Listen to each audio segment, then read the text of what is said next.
100 रोटी वाला ससुराल। सुनो जी, मुझे तो शीतल की बड़ी फिक्र रहती है। उसका ध्यान तो बस घर के बाहर दोस्तों के साथ घूमने फिरने में ही रहता है। उसे कुछ बोलो तो एक नहीं सुनती। मैं तो कहती हूँ इसकी जल्दी शादी वादी करवा दो, वरना लड़की हाथ से निकल जाएगी। तुमसे ज़्यादा चिंता है मुझे शीतल की शादी की। कल ही वो रामपुर वाले मौसा जी को फ़ोन भी किया था। बता रहे थे एक लड़का है नज़र में, उनका अपना घर है और लड़का भी अच्छा है। अरे तो फिर बस बात चलाओ ना, एक बार देखे तो सही लड़का और घर बार कैसा है। कौन से लड़की की बात चल रही है यहाँ? तुम्हारी शादी की बात चल रही है बेटी। अब तुम्हारी शादी की उम्र हो रही है तो लड़का तो देखना पड़ेगा ना। उफ़ो, मुझे अभी नहीं करनी शादी वादी। ये तो मेरे खेलने कूदने के दिन है। बहुत खेल कूद ली तुम, अब घर के काम धाम सीखने की कोशिश करो, समझी? ससुराल जाकर हमारी नाक मत कटवा देना।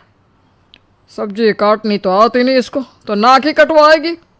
अरे मैं इसे शादी तक अच्छे से सब सिखा दूंगी। आप तो बस उस लड़के से इसकी शादी के बाद चलवाओ। कुछ दिनों बाद कुणाल और उसकी माँ शीतल को देखने घर आते हैं। कुणाल दिखने में बड़ा ही स्मार्ट होता है। शीतल तो उसे देखती ही रह जाती है। देखो जी, हमारी कोई डिमांड तो है नहीं, बस हम चाहते हैं कि लड़की घरेलू हो, घर के सारे कामकाज संभाल ले। अब आपके परिवार में तो बस 3 ही लोग हैं, पर हमारा तो खूब भरा पूरा परिवार है।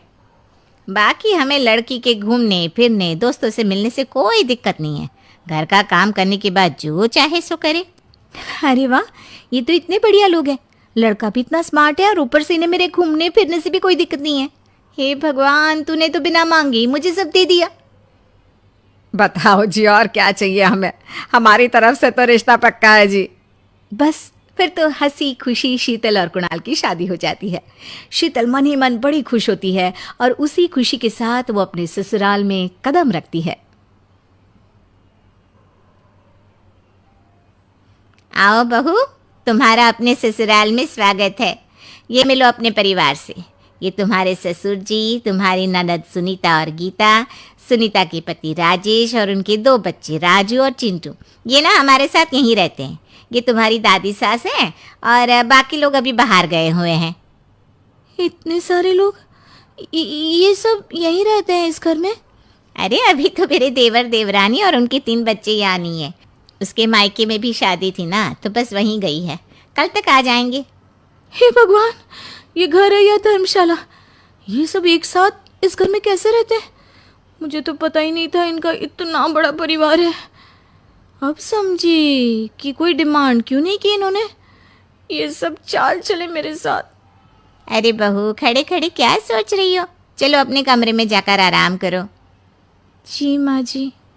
अगले दिन शीतल का ससुराल में पहला दिन होता है। शीतल रसोई में जाकर सबके लिए खीर बनाने लगती है। तभी उसकी ननद सुनीता आती है। अरे वाह भाभी, आज क्या बना रही हो? बस दीदी, आज वो पहली रसोई है ना, तो खीर बना रही थी। अरे भाभी, ये खीर वीर रहने दो।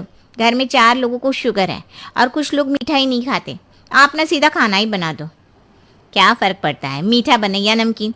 बस बहू के हाथ की पहली रसोई होनी चाहिए ना। जी दीदी, तो फिर मैं खाना ही बना देती हूँ। आप बता दो खाने में क्या बनेगा?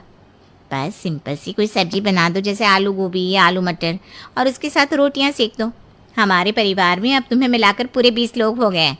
15 बड़े और 5 बच्चे। बड़ों की 6 और बच्चों की 2 के हिसाब से रोटी बना देना।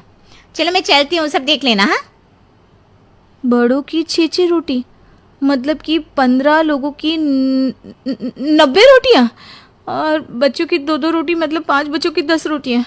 90 और 10 मतलब कुल मिलाकर 100 रोटियाँ। हाय, मैं तो मर गई। 100 रोटी अकेले कैसे बनाऊंगी? माँ, ये तुमने मेरी शादी कहाँ कर दी? शादी से पहले तो मैंने कभी 4 रोटी से ज़्यादा नहीं बनाई। शीतल एक बड़ी सी परात में 100 लोगों के हिसाब से आटा निकालती है और उसे गूंथना शुरू करती है।